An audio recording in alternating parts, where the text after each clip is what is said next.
saya pengen lihat korban-korban itu nongol sini ketemu supaya nggak salah ngomong gitu. Jangan dikuasakan ke pengacaranya ngejek-ngejek gue seolah-olah gue ikut campur. Padahal gue bicara bukan sebagai lawyer tapi sebagai orang tua.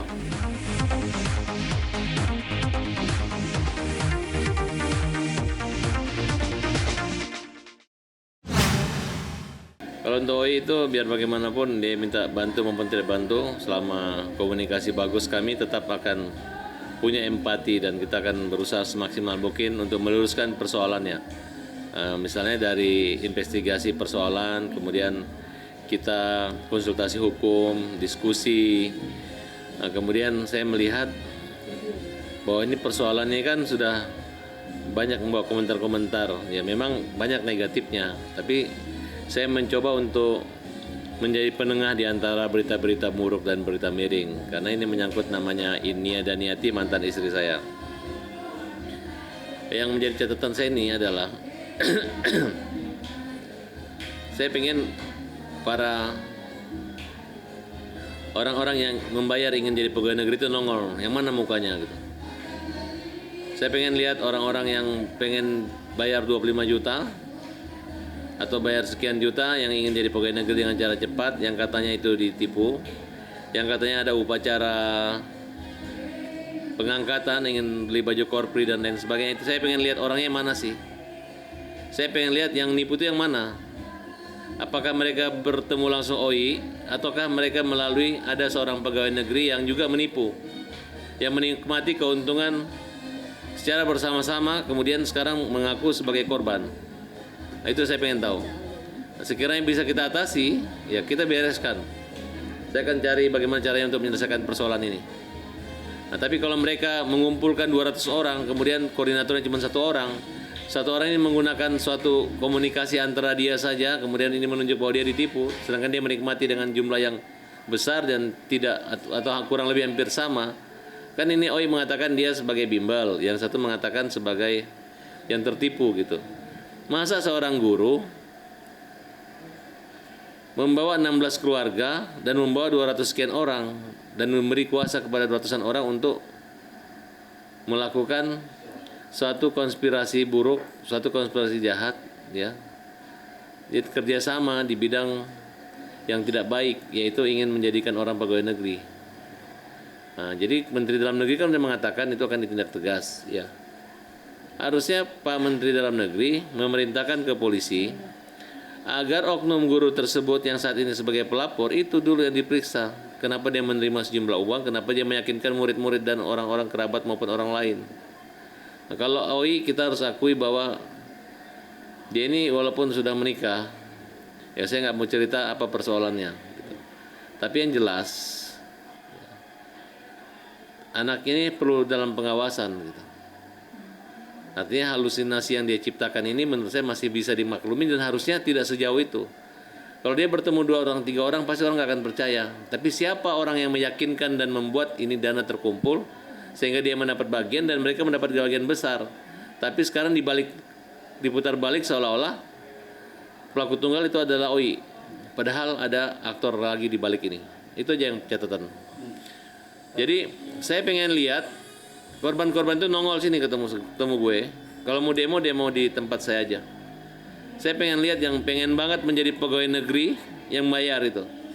Orang-orang yang ingin jalur cepat, pengen lihat. Supaya nggak salah ngomong gitu. Jangan dikuasakan ke pengacaranya ngejek-ngejek gue seolah-olah gue ikut campur. Padahal gue bicara bukan sebagai lawyer tapi sebagai orang tua.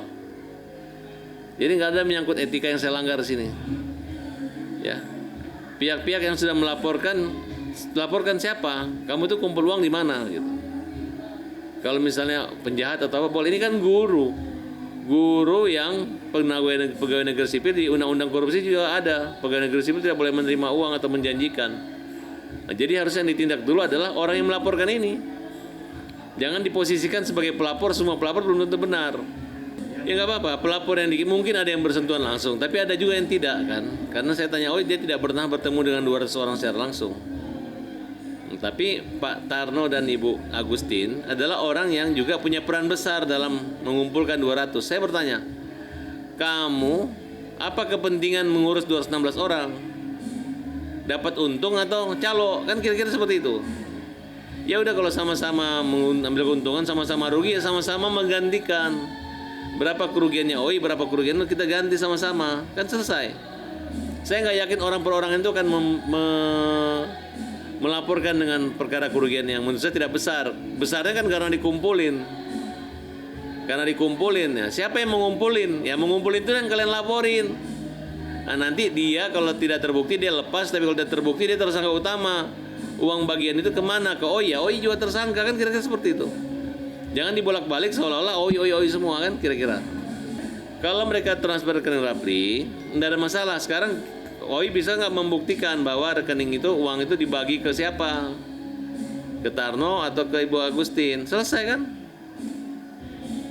Nah, itu kan kalau dilihat hasil pemeriksaan polisian kemarin tuh kurang lebih 5 miliar aja yang ada bukti mereka kan. Walaupun diisukan 9 miliar gitu. Kemana uang selisihnya gitu.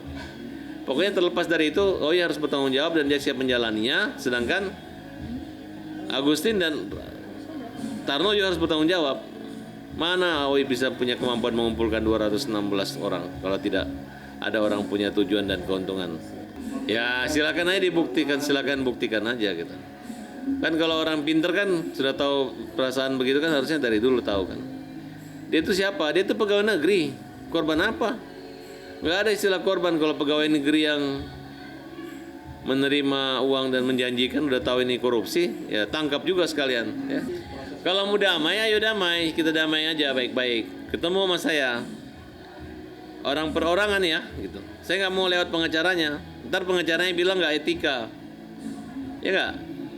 Tapi kalau nggak mau ya nggak usah. Saya nggak tahu juga yang dikasih kuasa siapa. Bagaimana kronologis ceritanya gitu. Kalau melalui pengacara Titin Agustin kita nggak mau karena mereka itu menerima uang gitu.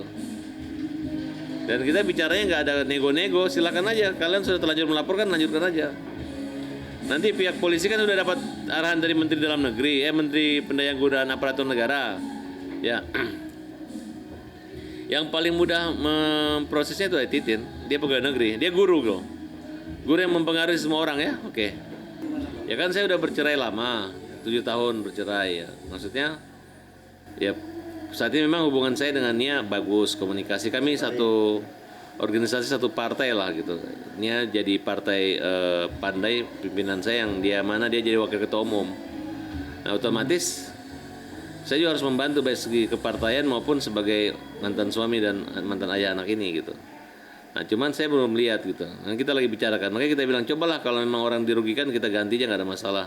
Yang penting dia harus jujur gitu. Uang itu ke siapa, jadi OI semua atau ke Agustin dan Tarno, oke? Berarti Abang siap membantu. Kita akan bantu.